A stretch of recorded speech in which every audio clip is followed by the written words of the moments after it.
I was getting the Hydmech set up to cut this short piece of bronze right here. I need to cut a little bit off this this piece right there. I had it set up. This is one of the benefits of this vise and this saw over my old dual, is I can put short pieces in here and easily cut them without worrying about the vise kicking around. But anyway, as I had that set up, I noticed right through here, and I could see it. Here's the broken teeth on the blade right there. It looks like I've got 1, 2, 3. There's at least 3 of them that's broken right there. And as I'd mentioned before, when I made my very first test cut, this was in there. I noticed it jumping. So this must have happened whenever they were making their test cut with the test cut piece in there. So it's time to change this blade. I mean, it's still cutting, but when you've got teeth missing like this in a blade, all it's going to do is continue to get worse. And the teeth that's behind that, as that blade comes down and hits, it's going to start ripping those teeth off there as well. I've done it many times, and I've had teeth like this break off in the workpiece and get stuck in there. You don't want that to happen. So let's go ahead and change this blade out. I have got a brand new blade right here from the MK Morse company. They were so kind enough to send me a couple of new blades, and this is one right here that we are going to put on. Let's see, so this is the N42. It's going to be used for low carbon steel. I've also got another blade that I can put on it if I want to cut stainless and other hard materials like that, or tough materials should I say. So this is the proper blade for it. The length anyway, 9 foot 8 inches, and it is a 4/6 variable pitch. All right, and there's actually, we got 2 blades in there. So thank you MK Morse up in Canton, Ohio, and their products are made in USA. Again, my first time changing this blade out, so I'm getting familiar with the sequence. I pulled my book out, read the instructions, and I think I got it figured out. We've got this guard loosened and flipped up. It's got a little V channel there. All right, I'm gonna tighten this back up just to keep it up there. Well, there we go. All right, there's another guard that bolts on right here. I've already got that one taken off.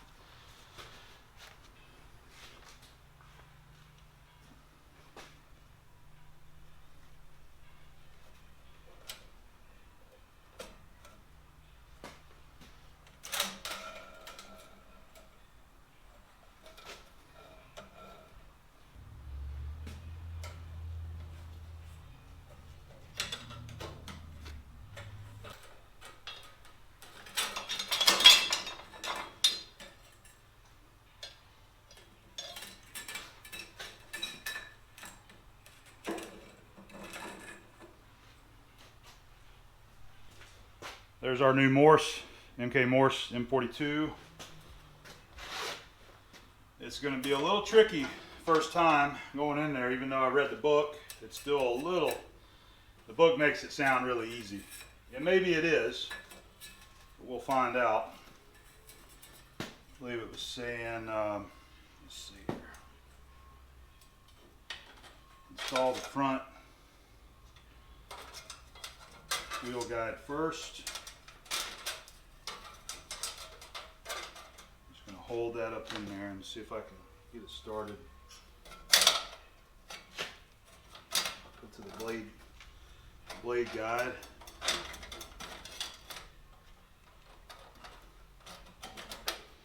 All right, it's in that one.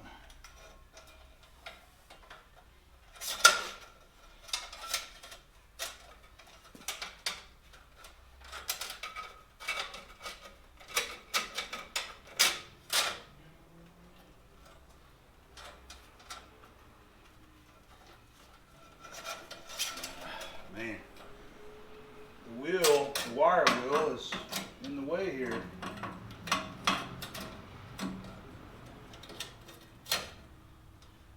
Push that down.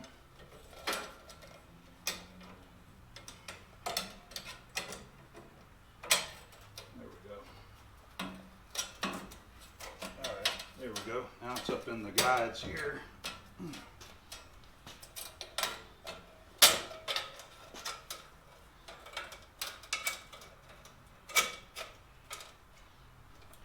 Snug it up some, get it get some tension on it here.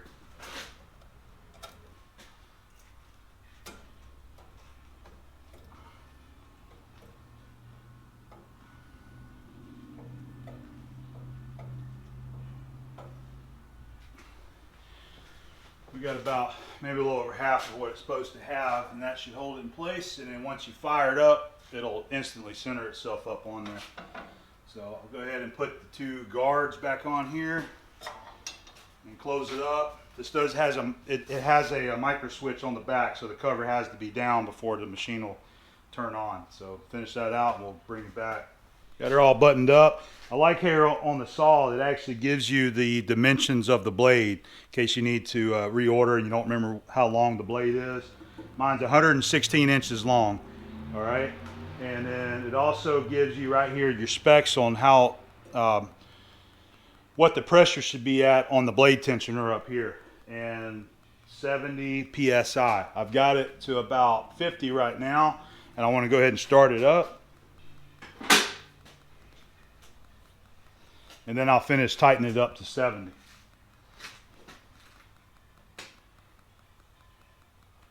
Let's see here. There we go.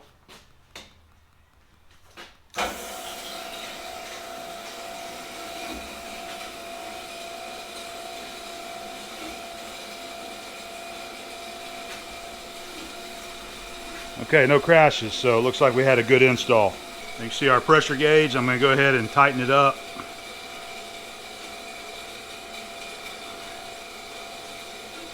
There's a lot of pressure on that blade. All right.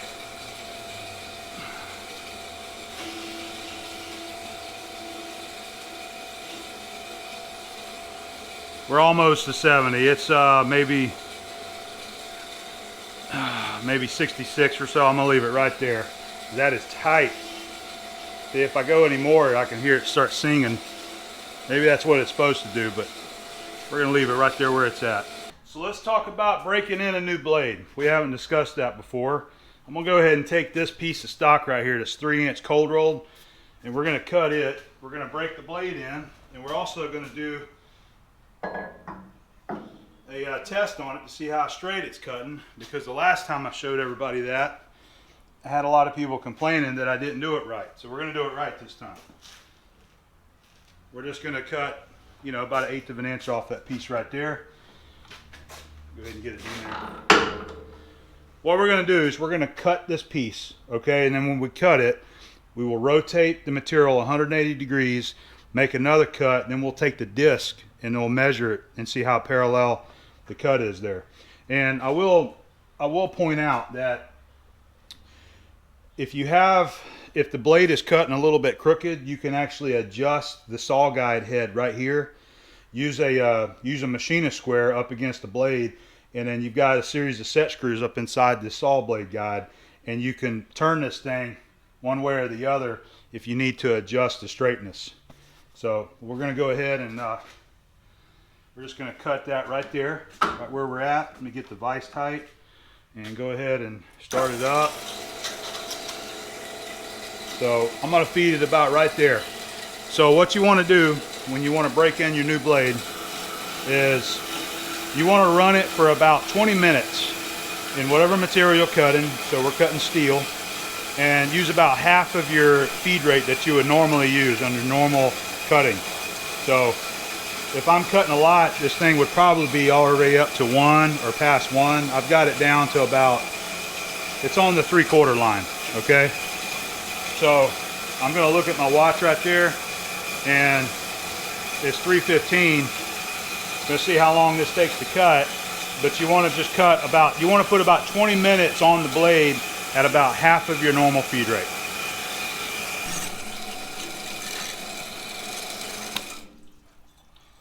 That thin piece likes to drop down in there, so I'm going to just stop it right there. All right, there's our piece. Try not to waste too much of that, but I'm using this to both break in the blade and, of course, use for our test cuts there. So let's go ahead. I'll loosen this up. Go through. I'm not gonna measure. I'm just gonna bump it through there. So we're gonna rotate this 180 degrees. All right. Put my finger on top, and now we got it down there at the bottom. Okay. I'm gonna go back a little bit because I don't need to cut that much. Tighten the vise up. Let's cut it again. Same feed rate too.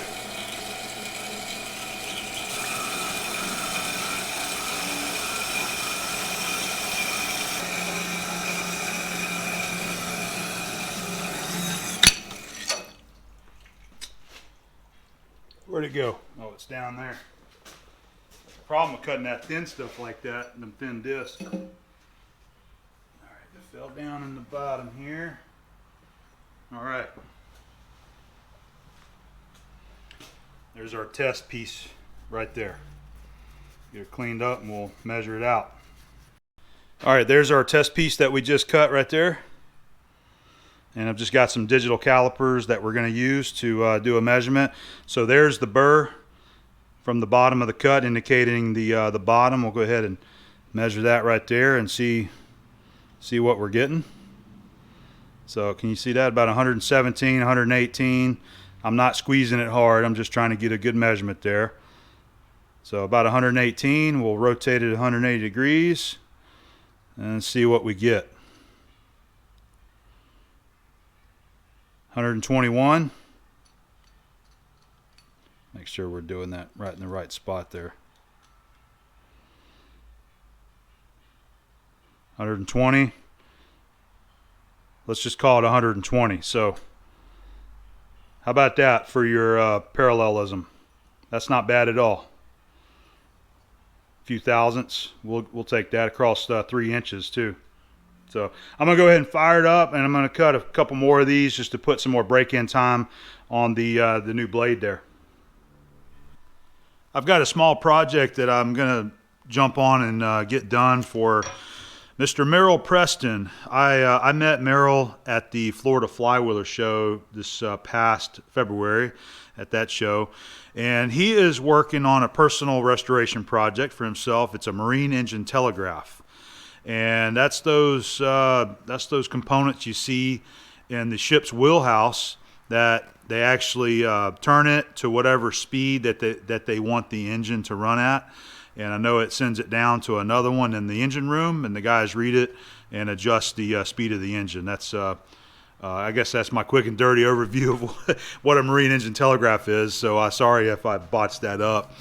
But anyway, this is just a simple handle that Merrill was asking me if I would be interested in machining for him to go on that engine telegraph. So this is some brass or bronze material that he supplied. He mailed it to me, and he made a little sketch of what it needs to be. So we've got threads on one end. It's threaded 3/8/16. We've got a shoulder there, and then just taper it out and round the end to make it look like a handle on the end there. So pretty simple. It's going to be some simple lathe work, and I'm going to go get started on it.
Well, there's our completed handle that we finished up for Merrill Preston.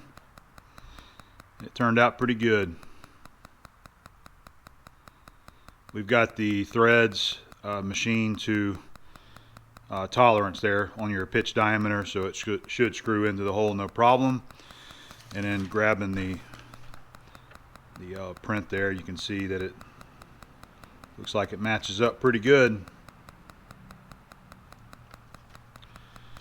So this guy is finished up. I'm going to go ahead and get it wrapped up. We'll put it in a little box and I'll send it down to Mr. Merrill.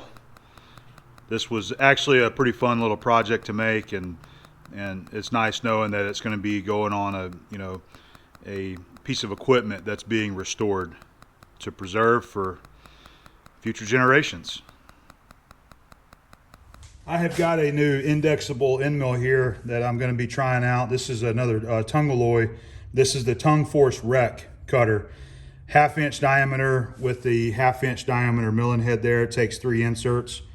So this is the same style that I recently shown.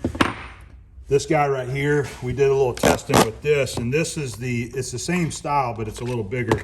This one being the 3/4 inch shank, 3/4 inch milling head right there, but it takes 4 inserts, and it did really well. I wanted to go ahead and get another size of this, so I picked the 1/2 inch, and I may end up getting a couple more in some of your standard sizes. So we got 1/2 inch, 3/4. We may end up going something like a 5/8 or even a 1 inch with these guys also. But this did really well, and I got a job coming up that I wanted to use this guy on. So I've got some cast iron down in the milling machine. I was running some tests with it today and seeing how it did, and it worked extremely well. So this is a good alternative to running end mills, especially for guys like me that's running manual machines, low horsepower machines. This actually works really well, and it did a good job. So I got those videos we'll throw in there. I will point out that this time around, I went ahead and got you got 2 different style of inserts. And this right here is the AJ inserts, which is actually for aluminum or non-ferrous metals. Okay, that's that guy right there. And then of course we got the steel cutting inserts right here, and this is the MJ designation inserts. I haven't used these a whole lot, but I'm wanting to utilize these and try to see how they do compared to a standard end mill, high-speed steel end mill. So far I'm liking it. So I will go ahead and share with you those test videos of milling that cast iron, and the max depth of cut on this one right here is 236 thousandths or 6 millimeter. And by the way, the 3/4 inch, here's a good example of what happens if you go beyond that max depth. You can see we got some galling in there on the shank, and I just wasn't paying attention. I went deeper than what I should have, and by the time you go in and start cutting, the damage has been done. But it's not affecting the tool to where I cannot use this, or the inserts aren't going to go in the pockets like they should. It just it looks a little ugly, especially on a new tool, and it hurts your pride a little bit. So anyway, I'm real happy with the way these are working out. So we'll go on down there and I'll share with you these test cuts that I made with this guy, and then we'll have a job coming up very soon that I'm going to be using this on.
you.